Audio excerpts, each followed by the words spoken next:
Hey YouTube, friends and family. Here's the first go around at what'll be my tips and tricks, I guess. Today, and this is also a trial run for running the camera phone and seeing how the audio is and put my editing skills, lack thereof, to the test. We're going to run a straight line with a grinder today. I'm going to see if I can flip. No, can't do it. Okay, so what we're going to have to do is selfie mode here. So you can see I've got this 4x4 square tubing. It's going to be a post for a cable railing system. And I've got to get a slot down the center of it about 1/4 inch wide. I'll be using my angle grinder and show you how to do it if you don't have a nice plasma setup. I've got a torch system, but that's going to dump too much heat into it. So what I'm going to do is I'm going to use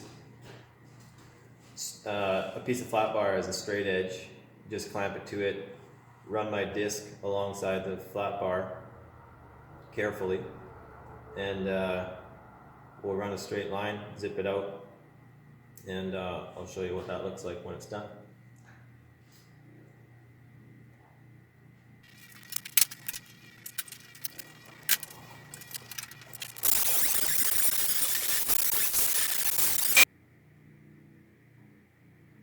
Okay, we're back. That's weird working with a phone watching you, so shut her down there for a bit. So I made my scribe cut all the way along there with the flat bar as a straight edge guide. Made my plunge right here with the guide. See, I got my little hole drilled. That's where my slot is going to terminate. So we've got a nice scribed groove alongside the other one that I've already cut. Left it attached here at the end because the thing is spring loaded. So we don't want to pinch a disc, have an explosion, cut my jugular with flying zip discs and all that. So what I'm going to do when I zip the end is I'm going to take my wedge, just like bucking logs when you're out in the woods.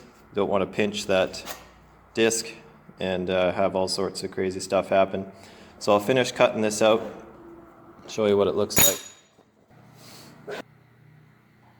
My documentary skills, I can tell, are already starting to develop. This is good.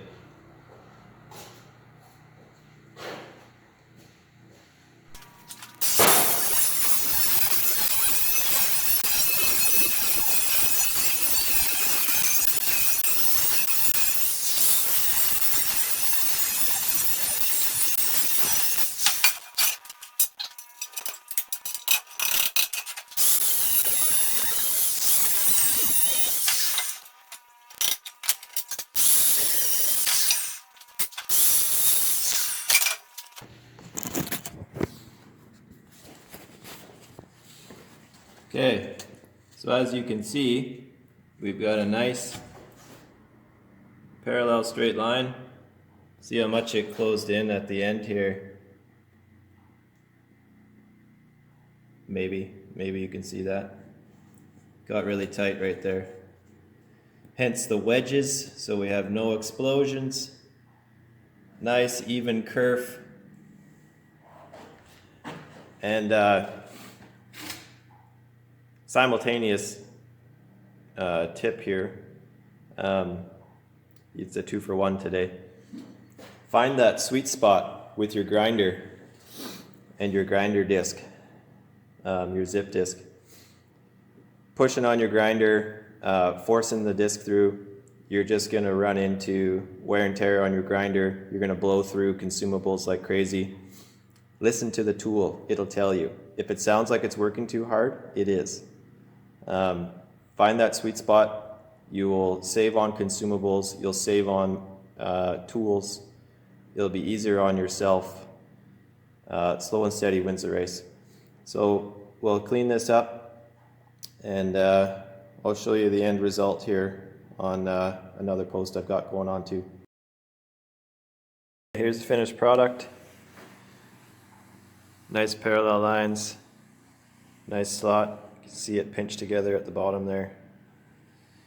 Two of these guys, they are ready for powder coating. There's so much tension built up in these things from when they get welded at the mill. I had to do a bigger slot here in the back for access to the cable tensioners, which I'll show you later. Here's this is how much tension is on those things. It's got to be careful with that stuff. All right, time to now spend probably 5 hours putting together a 5-minute video, because that's how good I am at this stuff. But it'll all be worth it when this super tip that no one else in the world has ever done with a grinder goes viral, and I get millions of views and millions of adoring subscribers, and I make it big in the YouTube world. Can retire from being a welder. So you can just go ahead and do that now. That'd be great. Anywho, that's been my first attempt at a tip and a trick with the grinder. It works if that's what you've got to do to make it work. There's a million other ways to do it, but that's the way I do it. Thanks guys, we'll see you on the next one.